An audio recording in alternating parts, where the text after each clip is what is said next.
What's up everybody, Coach Trevor here. So today we're gonna talk about just bodyweight glute bridge and then how to teach someone who's brand new, okay?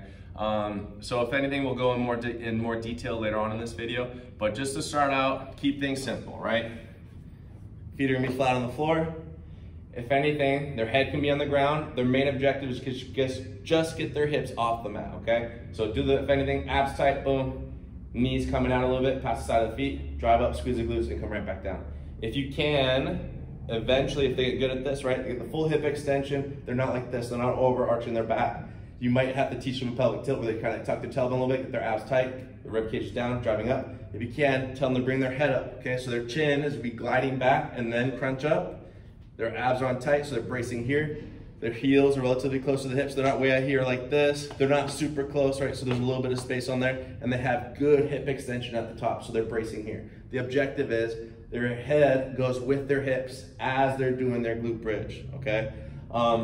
If someone has lower back issues or their back starts to hurt, they're probably arching their back and they're extending through their back, okay? So you probably need to make two specific movements. One's a pelvic tilt where they flatten their lower back out, so it's flat to the mat, and then drive up and then squeeze the glutes, okay? So first off, just get their hips up. Make sure the angle of their knees are good as well. So imagine on laying down, you don't want the knees caving in, you don't want the feet pointing out, you want them driving out almost past the side of the feet.